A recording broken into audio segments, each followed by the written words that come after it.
Ration കാർഡുള്ള എല്ലാവരും തന്നെ തീർച്ചയായിട്ടും ശ്രദ്ധിക്കേണ്ട വളരെ പ്രധാനപ്പെട്ട കുറച്ച് കാര്യങ്ങളാണ് ഈ വീഡിയോ വഴി ഷെയർ ചെയ്യുന്നത്.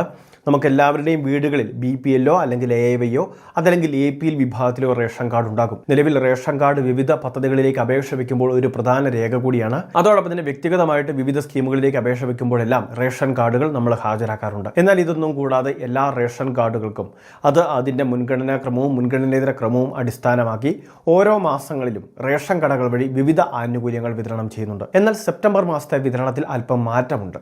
വിതരണത്തിൽ ലഭിക്കുന്ന ആനുകൂല്യങ്ങളുടെ അളവിലെല്ലാം തന്നെ വലിയ മാറ്റങ്ങളുണ്ട്. അപ്പോൾ തീർച്ചയായിട്ടും ശ്രദ്ധിക്കണം. മഞ്ഞ നിറമുള്ള റേഷൻ കാർഡാണ് എങ്കിൽ 30 കിലോ അരി, അതോടൊപ്പം തന്നെ 2 കിലോ ഗോതമ്പ്, ഇനി 3 പാക്കറ്റ് ആട്ട, അത് കിലോയ്ക്ക് 7 രൂപ നിരക്കിൽ അല്ലെങ്കിൽ പാക്കറ്റിന് 7 രൂപ നിരക്കിലാണ് ലഭിക്കുന്നത്. 1 കിലോ പഞ്ചസാരയും ഉണ്ടാകും. 27 രൂപ നിരക്കിൽ നമുക്കത് വാങ്ങാൻ സാധിക്കും. BPL റേഷൻ കാർഡാണെങ്കിൽ ആളൊന്നിന് 4 കിലോ വീതം അരി, 1 കിലോ ഗോതമ്പ്. ഈ രീതിയിൽ കാർഡിൽ എത്ര അംഗങ്ങളുണ്ടോ അത്രയും അംഗങ്ങൾക്ക് ആനുകൂല്യം ലഭിക്കും. അതോടൊപ്പം തന്നെ ആകെ ലഭിക്കുന്ന ഗോതമ്പിൽ നിന്നും 4 കിലോ വരെയൊക്കെ പരമാവധി കുറച്ച ശേഷം 4 പാക്കറ്റ് ആട്ട വരെ നമുക്ക് ലഭിക്കുന്നതാണ്.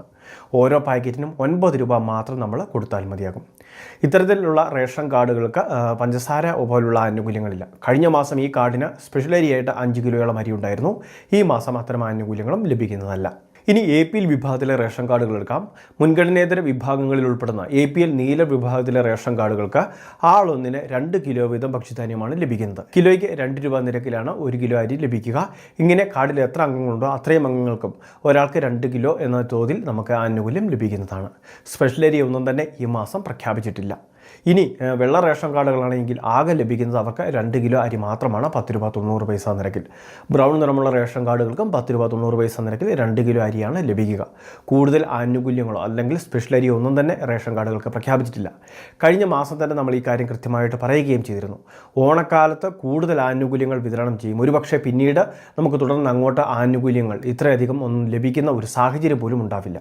ആ ഒരു രീതിയിലാണ് ഇപ്പോൾ തുടർന്ന് വരുന്നത്. APL വിഭാഗത്തിന് നാമമാത്രമായ ആനുകൂല്യം മാത്രമാണ് ലഭിക്കുക. പക്ഷേ ഇത് വാങ്ങാതിരിക്കാനും പറ്റില്ല. തുടർച്ചയായിട്ട് 3 അതിലധികമോ മാസങ്ങളൊക്കെ വാങ്ങാതിരുന്ന് കഴിയുമ്പോൾ തന്നെ നമ്മളുടെ മുൻഗണന അത് നഷ്ടമാകുന്നതിന് കാരണമാകും. പ്രത്യേകമായിട്ട് APL വിഭാഗത്തിലെ റേഷൻ കാർഡ്, നീല റേഷൻ കാർഡ്, അതല്ല BPL കാർഡ് അല്ലെങ്കിൽ AY കാർഡ്, ഇവരൊക്കെ തുടർച്ചയായിട്ട് 3 അതിലധികമോ മാസങ്ങളിൽ ആനുകൂല്യം വാങ്ങാതിരിക്കുമ്പോൾ തന്നെ ഈ റേഷൻ കാർഡുകൾ കൃത്യമായിട്ട് പരിശോധനയ്ക്ക് വിധേയമാകും. അവരുടെ മുൻഗണന നഷ്ടമാകുന്നതിനും കാർഡ് വെള്ള റേഷൻ കാർഡുകളിലേക്കോ അല്ലെങ്കിൽ APL വിഭാഗത്തിലേക്കോ മാറുന്നതിന് അത് കാരണമായേക്കും. ഇനി കുറച്ചെങ്കിലും ആനുകൂല്യങ്ങൾ സബ്സിഡി ഉൽപ്പന്നങ്ങളൊക്കെ ലഭിക്കുന്നത് എല്ലാ റേഷൻ കാർഡിനും ലഭിക്കും. സപ്ലൈകോയിൽ എത്തിച്ചേർന്നാൽ വാങ്ങാൻ സാധിക്കും. കഴിഞ്ഞ മാസം കൂടുതൽ, അതായത് ഒട്ടനവധി ആനുകൂല്യങ്ങളാണ് സപ്ലൈകോ വഴി വിതരണം ചെയ്തത്. ഇതേ രീതിയിൽ തന്നെ കുറച്ച് സബ്സിഡി ഉൽപ്പന്നങ്ങൾ, അതായത് 12 പരം സബ്സിഡി ഉൽപ്പന്നങ്ങൾ നമുക്ക് സപ്ലൈകോ വഴി വാങ്ങാൻ സാധിക്കുന്നതാണ്. നിലവിൽ ലഭിക്കുന്ന സ്റ്റോക്കിൽ ഉള്ളതനുസരിച്ചുള്ള എല്ലാ ആനുകൂല്യങ്ങളും റേഷൻ കാർഡുകൾ ഹാജരാക്കി വാങ്ങുന്നതിന് വേണ്ടി സാധിക്കും. വെളിച്ചെണ്ണ ഉൾപ്പെടെയുള്ള അവശ്യ സാധനങ്ങൾക്കെല്ലാം വലിയ വിലക്കുറവാണ് സപ്ലൈകോയിൽ അനുഭവപ്പെടുന്നത്.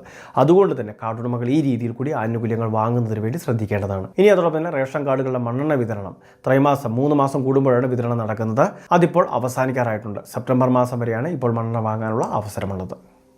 വളരെ പ്രധാനപ്പെട്ട കുറച്ച് ഇൻഫർമേഷനാണ് വീഡിയോ വഴി ഷെയർ ചെയ്തത്. ഇതുപോലുള്ള വിവിധ അറിയിപ്പുകൾക്ക് ചാനൽ സബ്സ്ക്രൈബ് ചെയ്യുക, ഫോളോ ചെയ്യുക.